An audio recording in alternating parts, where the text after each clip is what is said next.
Hello and welcome to Delhi bite. Teaching aptitude शिक्षण अभिरुचि के क्वेश्चन प्रैक्टिस सेट 9 में आप सभी का स्वागत है। इससे पहले मैंने टीचिंग एप्टीट्यूड के सारे लेक्चर्स को कवर करवाया है, साथ ही साथ 8 क्वेश्चन प्रैक्टिस सेट को भी कवर करवाया है, जिसे देखने के लिए आप हमारे चैनल के प्लेलिस्ट में जा सकते हैं। वहाँ पे टीचिंग एप्टीट्यूड शिक्षण अभिरुचि नाम का प्लेलिस्ट मिलेगा, जहाँ पे ये सारे ही लेक्चर्स आपको मिल जाएंगे। इन सारे ही लेक्चर्स को आप एक एक करके देख सकते हैं और इससे पढ़ सकते हैं, और इसी प्लेलिस्ट में आप लोगों को क्वेश्चन प्रैक्टिस सेट भी मिल जाएगा। तो चलिए हम देखते हैं हमारा पहला प्रश्न। इनमें से कौन सी चीजें हमारे मेंटल रिएक्शन से रिलेटेड है, हमारे थॉट्स के कारण आते हैं। मेंटल रिएक्शन है हमारे थॉट्स के कारण। इमेजिनेशन कल्पना करना, गेसिंग यानी कि अनुमान लगाना, मेमोरी यानी कि स्मरण शक्ति, या फिर ये सारे ही हमारे मेंटल रिएक्शन जो कि थॉट्स मानसिक प्रतिक्रिया विचार के कारण होती है। तो इसका आंसर हो जाएगा ऑप्शन नंबर डी। नेक्स्ट, इनमें से कौन सा ऐसा एज ग्रुप है जो कि बहुत ही difficult age group of development माना जाता है? विकास का सबसे कठिन युग, बचपन का युग चाइल्डहुड, या फिर टीनेज किशोर उम्र, या फिर यंग एडल्ट एज युवा वयस्क उम्र, या फिर ओल्ड एडल्ट एज वृद्ध वयस्क आयु। तो इसका आंसर हो जाएगा टीनेज। हम सभी जानते हैं कि टीनेज एक ऐसा फेज है जहाँ पे बहुत से हार्मोन्स का रिलीज होना शुरू होता है, जिसके कारण बच्चों में मूड स्विंग बहुत ज्यादा होता है। उन्हें चीजें समझ में नहीं आती है, अगर उनके अगेंस्ट भी बोला जाए, अगर सही चीज के लिए भी, तो उन्हें लगता है कि उन्हें रोका टोका जा रहा है। तो ये टीनेज वाला फेज बहुत ही डिफिकल्ट होता है, बच्चों के लिए भी, पेरेंट्स के लिए भी, स्टूडेंट्स के लिए भी। साथ ही साथ ये फेज बहुत ही डिफिकल्ट होता है डेवलपमेंट के लिए भी। नेक्स्ट, अगर आपको लगता है कि लेसन बहुत ही डिफिकल्ट है, जो भी आप पढ़ाने वाले हैं वो पाठ बहुत कठिन है, तो आपको क्या करना चाहिए? किसी भी तरह बस पढ़ा देना चाहिए, या फिर जो भी इम्पोर्टेंट पॉइंट्स है उन्हें रिपीट करना चाहिए, या फिर खुद अच्छी तरीके से प्रिपेयर होके आना चाहिए? क्योंकि टॉपिक इम्पोर्टेंट है, कठिन है, तो स्टूडेंट्स क्या करेंगे? क्रॉस क्वेश्चनिंग करेंगे। तो आपका प्रिपेयर्ड होना बहुत जरूरी है, या फिर स्टूडेंट से बीच बीच में इससे रिलेटेड क्वेश्चंस करके उन्हें एक्टिव रखना जरूरी है। तो इसका आंसर क्या हो जाएगा? Option number 3। जब भी एक टॉपिक या लेसन डिफिकल्ट होता है, तो वहाँ पे टीचर को उससे रिलेटेड नॉलेज बहुत ही अच्छी तरीके से होना चाहिए, बहुत ही अच्छे तरीके से प्रिपेयर्ड होना चाहिए, ताकि लर्नर्स को अगर चीजें एक तरीके से समझ में ना आए तो दूसरे तरीके से समझाना चाहिए, उनके सभी क्वेश्चंस का आंसर करना चाहिए, उनके सारे डाउट्स को क्लियर करना चाहिए, ताकि हार्ड टॉपिक इजी लगने लगे। नेक्स्ट, एक अच्छा शिक्षक कौन होता है जो डिफिकल्ट सब्जेक्ट को भी इजी कर दे, या फिर ऐसा कहे कि मुझे सब कुछ आता है, या फिर जो भी इंफॉर्मेशन मिलता है उससे वो अपडेटेड रहे, या ये सारे ही कैरेक्टरिस्टिक्स एक गुड टीचर के हैं?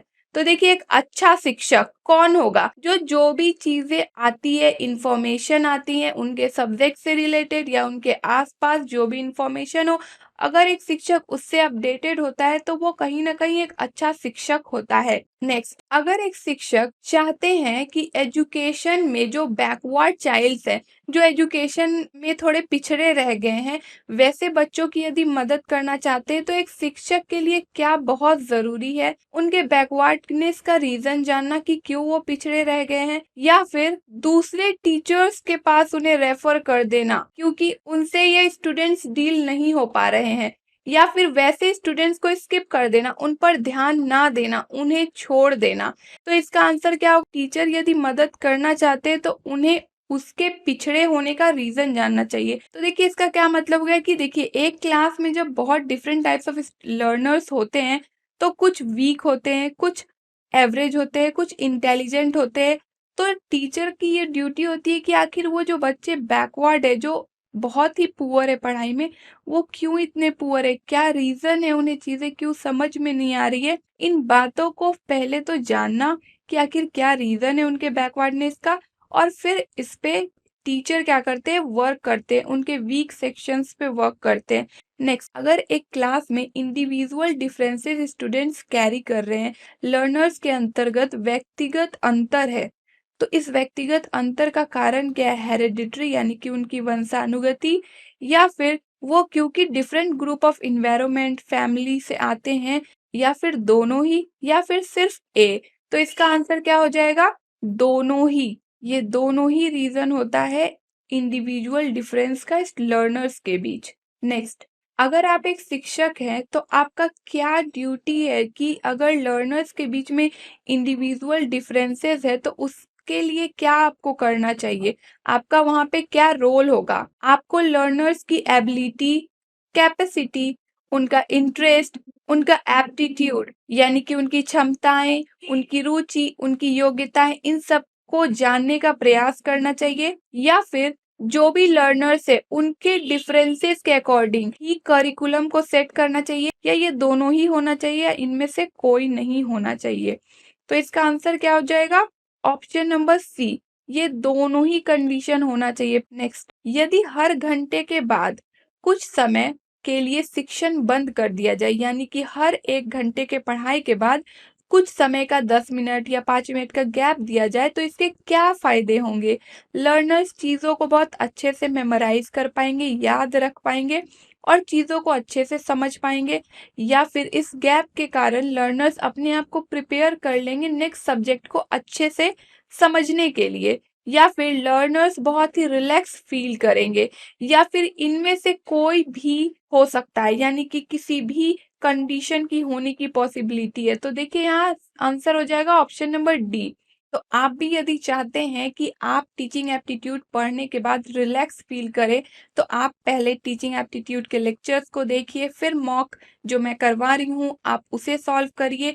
इसके साथ साथ आप www.delhibyte.in पे जाके मॉक की प्रैक्टिस करिए, जिससे कि टीचिंग एप्टीट्यूड के क्वेश्चंस को देखकर आप किसी भी एग्जाम में बहुत ही रिलैक्स फील करेंगे, क्योंकि आपको मैक्सिमम चांसेस है कि हर आंसर आता होगा। नेक्स्ट, आपका क्या ओपिनियन है?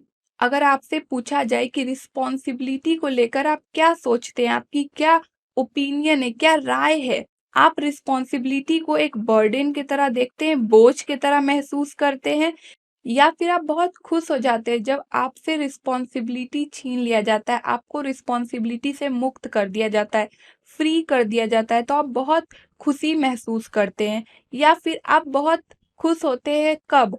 जब आप अपनी रिस्पॉन्सिबिलिटीज को पूरा कर पाते हैं, या फिर आप रिस्पॉन्सिबिलिटीज को अवॉइड करना शुरू कर देते हैं। तो इसका क्या आंसर हो जाएगा? Option number C. Being a teacher, आपको अपनी रिस्पॉन्सिबिलिटी अच्छे से फुलफिल करना चाहिए। अगर आप रिस्पॉन्सिबिलिटीज को बर्डन की तरह देखने लगेंगे तो आपको अपना काम उबाऊ और हेक्टिक लगने लगेगा, जिसके कारण आपको टीचिंग करियर ही बहुत बोरिंग सा महसूस होने लगेगा, आप काम नहीं कर पाएंगे। इसीलिए आप रिस्पॉन्सिबिलिटीज को बर्डन के रूप में कभी ना देखें, या फिर आप रिस्पॉन्सिबिलिटी से फ्री होके यदि खुशी महसूस कर रहे हैं तो ये आपका लैक ऑफ कॉन्फिडेंट है। और अगर आप रिस्पॉन्सिबिलिटीज को अवॉइड कर रहे हैं, यानी कि आप में कैपेबिलिटी नहीं है, आप में आपके काम को लेके इंटरेस्ट नहीं है, जिसके कारण आप रिस्पॉन्सिबिलिटीज को अवॉइड कर रहे हैं, तो आप किसी भी जॉब में हो आपको रिस्पॉन्सिबिलिटीज को अवॉइड नहीं करना चाहिए, बल्कि उसे फुलफिल करने का पूरा ट्राई करना चाहिए। नेक्स्ट, अगर आप एक शिक्षक है तो आप क्लासरूम में किस तरह के बच्चे को पढ़ाना चाहेंगे? बहुत ही इंटेलिजेंट बच्चे को, या फिर बिलो स्टैंडर्ड यानी कि जो उतने तेज ना हो, या फिर नॉर्मल स्टूडेंट्स, या इन सभी को? तो देखिए, अगर आप एक शिक्षक हैं तो आपकी चॉइस नहीं चलेगी कि आप सिर्फ इंटेलिजेंट बच्चों को पढ़ाएंगे, या बिलो स्टैंडर्ड यानी कि एवरेज स्टूडेंट, या नॉर्मल स्टूडेंट। आपको सभी को लेकर के चलना होगा, यहाँ पे वीक स्टूडेंट्स भी आएंगे, और आपको सभी के लिए फ्लेक्सिबल भी होना पड़ेगा कि आप उन सभी को प्रॉपर वे से चीजों को समझा पाए। नेक्स्ट, अगर स्टूडेंट्स को इनकरेज करना है कि वो एग्जाम में सक्सेस हो, अच्छे मार्क्स लाए, तो एक पेरेंट्स को क्या करना चाहिए? अपने बच्चों को दूसरे बच्चों से कंपेयर करना चाहिए कि देखो वो इतना अच्छा मार्क्स ला रहा है और तुम हो कि मार्क्स नहीं लाते हो, पढ़ो। इस टाइप का बिहेवियर होना चाहिए पेरेंट्स का। या फिर पेरेंट्स को प्रॉमिस करना चाहिए कि अगर वो अच्छे मार्क्स लाएगा तो उसे कुछ गिफ्ट मिलेगा। या फिर पेरेंट्स को रिमाइंड करना चाहिए बार बार कि तुम्हें अच्छे से कड़ी मेहनत करनी चाहिए, तभी तुम्हारे अच्छे मार्क्स आएंगे। या फिर जो भी उस बच्चे ने अभी तक हासिल किया है, उन सब का इस्तेमाल करे पेरेंट्स अपने ही बच्चों की प्रशंसा करने के लिए, और उसी प्रशंसा के साथ जोड़ते हुए इनकरेज करने की कोशिश करे, जिससे कि बच्चों में मैक्सिमम एबिलिटी आएगी कि वो खुद से पढ़ेंगे और अच्छा अचीव करने की कोशिश करेंगे। तो इसका आंसर क्या हो जाएगा? Option number D.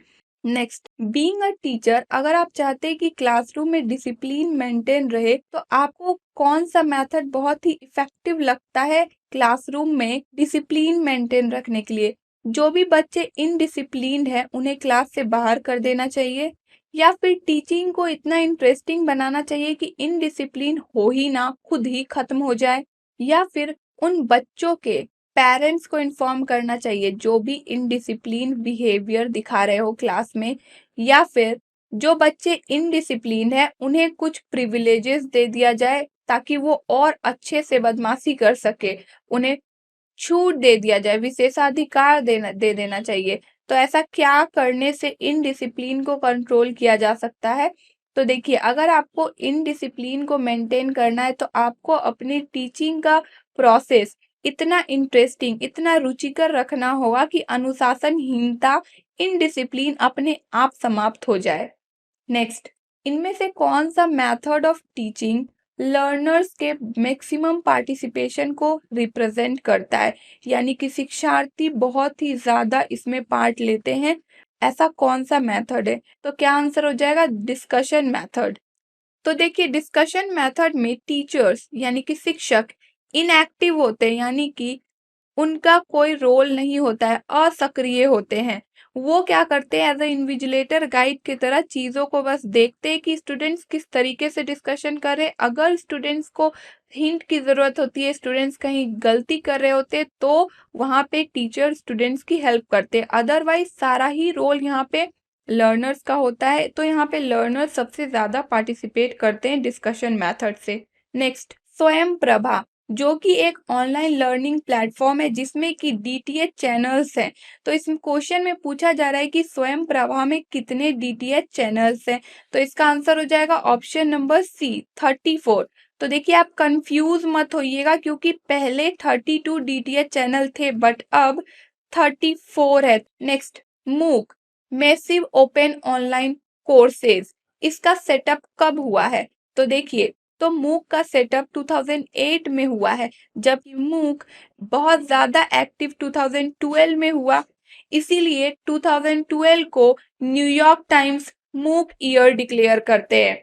This was all for this video lecture. अगर आपको टीचिंग एप्टीट्यूड के लेक्चर सीक्वेंस वाइज चाहिए तो आप हमारे चैनल के प्लेलिस्ट में जा सकते हैं। वहां पे टीचिंग एप्टीट्यूड शिक्षण अभिरुचि नाम का प्लेलिस्ट बना होगा, जहां पे ये सारे ही लेक्चर्स आपको सीक्वेंस वाइज मिल जाएंगे। साथ ही साथ अगर आप लोगों को आगे आने वाले वीडियो लेक्चर्स के अपडेट चाहिए तो डेली बाइट्स को सब्सक्राइब कर ले और बेल आइकन को भी प्रेस कर ले। And also follow and connect with us for updates and queries on WhatsApp, Facebook, Telegram and Instagram. Links are available in the description box. And also contact me on Instagram for IGNOU, B.Ed and UGC NET related queries. Stay tuned, stay updated, and don't forget to follow your dreams. And do comment your views in the comment section. Thank you.